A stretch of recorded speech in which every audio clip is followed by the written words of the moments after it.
Okay, students, hello. Today we are starting the last topic of the second chapter of the business studies, that is joint stock company.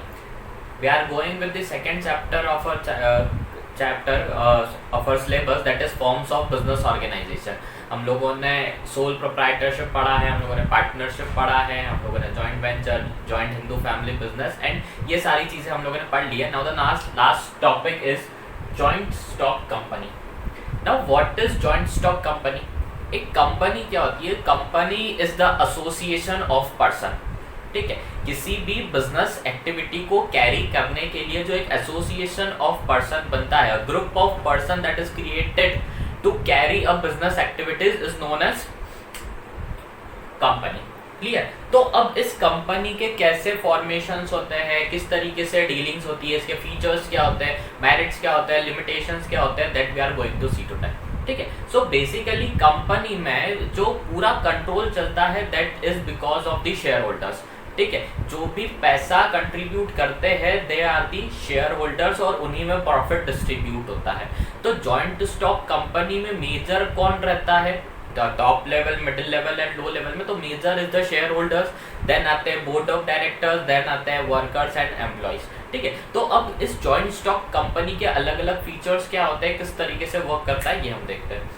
First, joint stock company behaves as a artificial person. अब artificial person का मतलब क्या? ये जो joint stock company होती है it is like a artificial person because like a person it can borrow a building, it can purchase a building, it can own a property. वो किसी से पैसा उधार मांग सकता है, किसी को पैसा उधार दे सकता है, कोई चीज परचेज कर सकता है, कोई चीज सेल कर सकता है, किसी प्रॉपर्टी को, किसी एसेट्स को ओन कर सकता है. So it is like what कि हम जो करते हैं, हम लोग भी पैसा ट्रांजेक्शन करते हैं, कुछ खरीदते हैं, कुछ सामान बेचते हैं.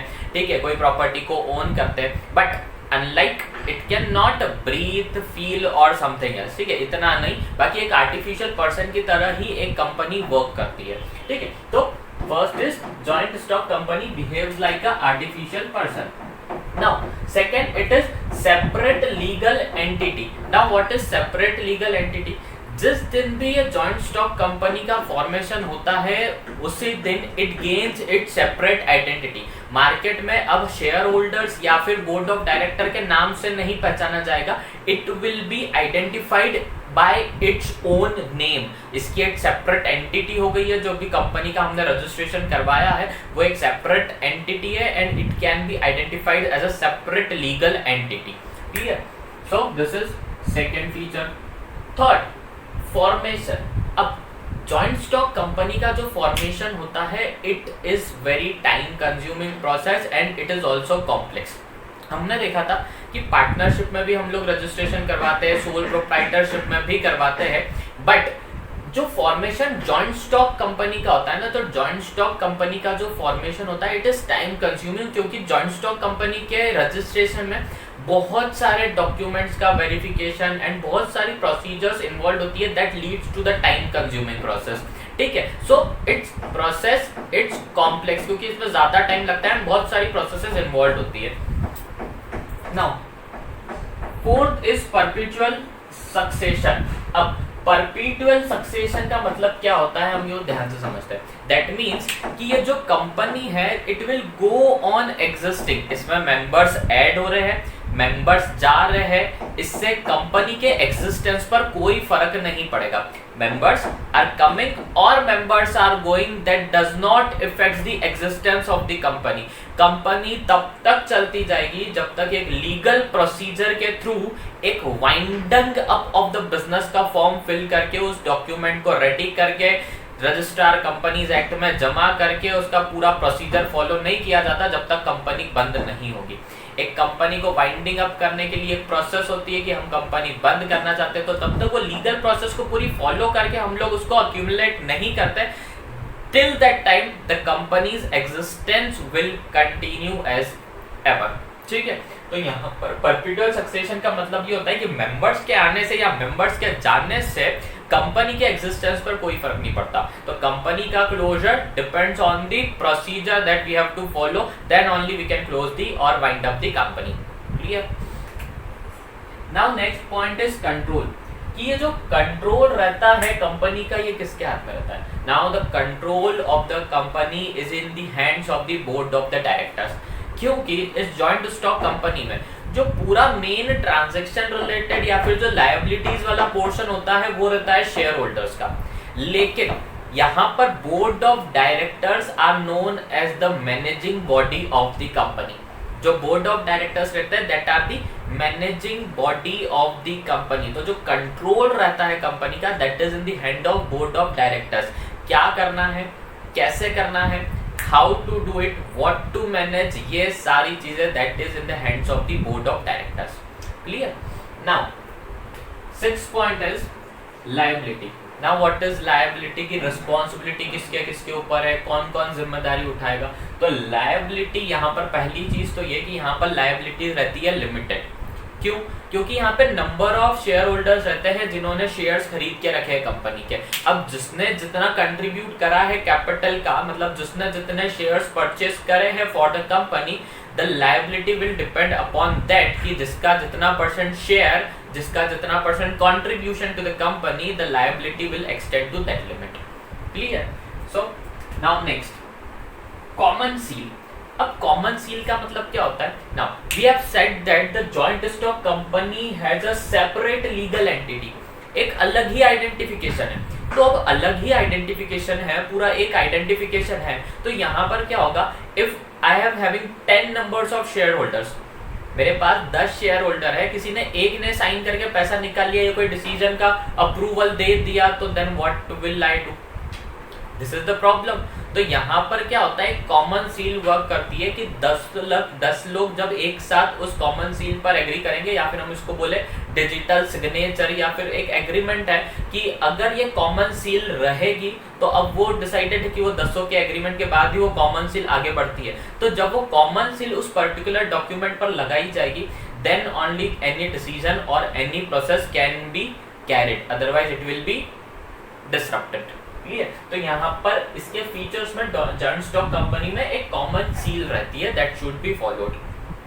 Next is risk bearing.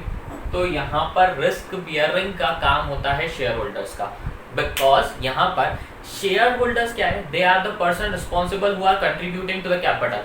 ठीक है, तो जितने भी लॉसेस अगर रहते हैं, देखो प्रॉफिट्स भी उन्हीं को मिल रहा है, तो जितने भी जो लॉसेस होता है ना, only the share holders are liable to pay the losses और बियर द लॉसेस। ठीक है, बाकी के members, employees, workers, board of directors, they are not responsible for paying the losses of that company. तो यहाँ पे जो रिस्क बियरिंग रहती है that is totally on the hands of shareholder. Shareholders ही सारी चीजें ये करेंगे लॉसेस के रिस्क बियरिंग की, अदरवाइज और कोई भी नहीं करेगा। ठीक, तो this were the key features of the joint stock company. 8 लिखे हुए हैं, कोई भी 5 अच्छे से समझ के याद करना है इनको। ठीक है, now next we are switching to the merits and limitations of the joint stock company. हमारी जो जॉइंट स्टॉक कंपनी है उसके क्या क्या प्रॉफिट है और क्या क्या लॉसेस है, क्या क्या एडवांटेजेस है, क्या क्या डिसएडवांटेजेस। तो पहले स्टार्ट करते हैं मेरिट से। First, limited liability. अब लिमिटेड लायबिलिटी का हमने बताया कि हमारे यहाँ पर जो भी पर्सन है, शेयर होल्डर्स है, depends upon the contribution of the capital. अगर उन्होंने जितना कंट्रीब्यूट करा है उनकी लायबिलिटी उतने परसेंट की रहेगी।